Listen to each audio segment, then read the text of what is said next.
Baik teman-teman wartawan, hari ini saya dengan Ibu Menlu Retno mendampingi Bapak Presiden untuk menerima Sekretaris Jenderal OECD, Matt Coleman dengan jajarannya. Pada hari ini yang dibahas adalah OECD menjelaskan mengenai kondisi dunia tentunya dan bagaimana Sekretaris Jenderal Coleman mengapresiasi capaian-capaian Indonesia terutama pada saat menjadi presidensi G20 pada masa yang sangat tidak mudah dan keberhasilan Indonesia untuk terus memperkuat kerjasama antar negara yang merupakan hal yang sangat penting dalam situasi dunia yang makin sulit dan makin dinamis. Yang kedua, Sekretaris Jenderal Coleman juga mengapresiasi leadership Bapak Presiden di dalam melakukan langkah-langkah reformasi karena banyak langkah-langkah reformasi di bidang investasi, climate, dan juga di bidang perekonomian adalah sangat sesuai untuk kebutuhan Indonesia sendiri di dalam memperkuat perekonomiannya. Dan terkait dengan expression dari Indonesia untuk menjadi anggota OECD, tadi juga dijelaskan bagaimana proses dari membership OECD itu bisa dilakukan. Sebetulnya kerjasama antara Indonesia dengan OECD sudah berjalan cukup lama dan kita sudah melakukan berbagai kerjasama seperti economic survey dan juga bahkan melakukan assessment terhadap faktor-faktor apa yang Indonesia lakukan yang sebetulnya menggunakan benchmark seperti anggota OECD yang lain, yaitu pertama bahwa Indonesia melakukan assessment terhadap kebijakan-kebijakan yang berkaitan dengan BUMN dan taxation, capital movement, public procurement, anti-corruption, dan environment. Nah, kita selama ini sudah melakukan banyak sekali reform untuk kepentingan memperkuat perekonomian Indonesia sendiri, namun ternyata itu juga sesuai dengan persyaratan atau keanggotaan OECD sendiri.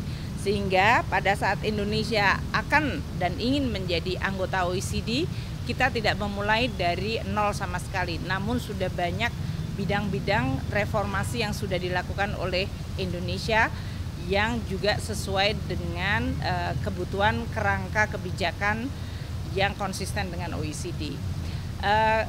Saya mungkin nanti akan memiliki pertemuan bilateral sendiri dengan Mr. Coleman.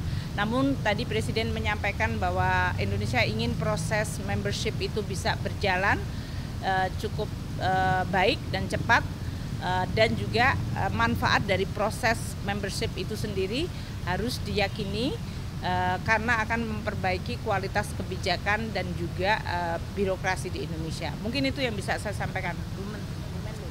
Terima kasih menyambung apa yang disampaikan oleh Bu Menkyu. Pertama, sekali lagi beberapa kali diulang oleh Sekjen OECD mengenai masalah leadership Bapak Presiden, demokrasi di Indonesia, balance and strong leadership yang dimiliki oleh Bapak Presiden dalam membawa Indonesia dalam situasi sekarang. Yang kedua yang perlu diketahui adalah bahwa Bu Menkyu tadi sudah menyampaikan sebenarnya kerjasama kita dengan OECD itu sudah cukup lama. Dari sejak 2007 kita sudah menjadi key partner dari OECD dan kemudian kita juga ikut Enhanced Engagement Program.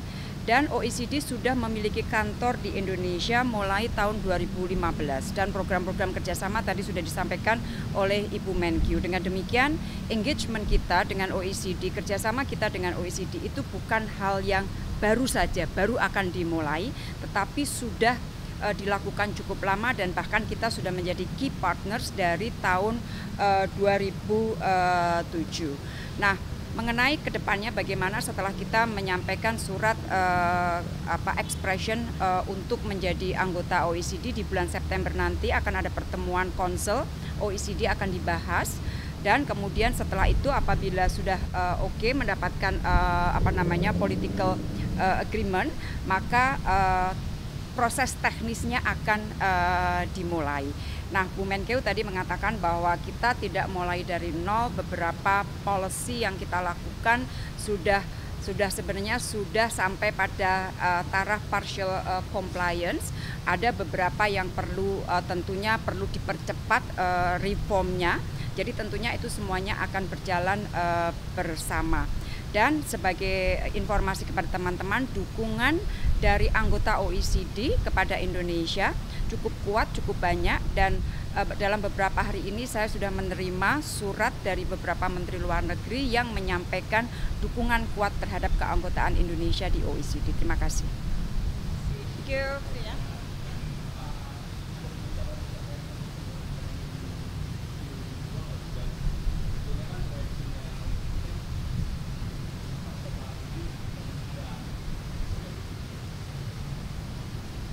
Dalam pembahasan tadi enggak, tapi mungkin Mr. Coleman kan akan ketemu saya di kantor sesudah ini.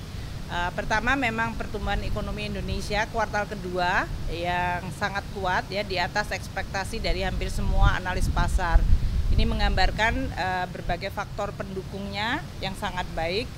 Pertama, konsumsi yang dalam hal ini pertumbuhannya di atas 5,2, itu menggambarkan daya beli masih bisa terjaga, dan kebijakan kita untuk menjaga stabilitas harga dan menurunkan inflasi itu sangat membantu. Yang kedua, investasi juga sudah meningkat cukup baik. Kebijakan dari perbaikan iklim investasi diharapkan akan terus menjaga momentum pertumbuhan investasi. Ketiga, belanja pemerintah yang tumbuh di atas 10%, itu juga mendorong karena kita kemarin juga mendukung terutama pada kelompok-kelompok masyarakat terbawah dengan belanja-belanja yang bantuan sosial yang kita tambahkan. Untuk ekspor yang memang mengalami perlemahan dan import juga mengalami penurunan, ini dikaitkan dengan suasana global. Dan tadi kita berdiskusi mengenai bagaimana kondisi ekonomi di dunia, dan OECD menyampaikan kondisinya sebetulnya relatif agak membaik dibandingkan proyeksi tahun lalu yang menyebutkan bahwa Eropa akan mengalami resesi dan inflasinya juga masih akan cukup tinggi. Tapi ternyata perkembangan terakhir agak membaik dan itu tentu akan memberikan dampak positif. Demikian juga dengan yang lain. Itu ya. Thank you. Oke, makasih ya. Yuk.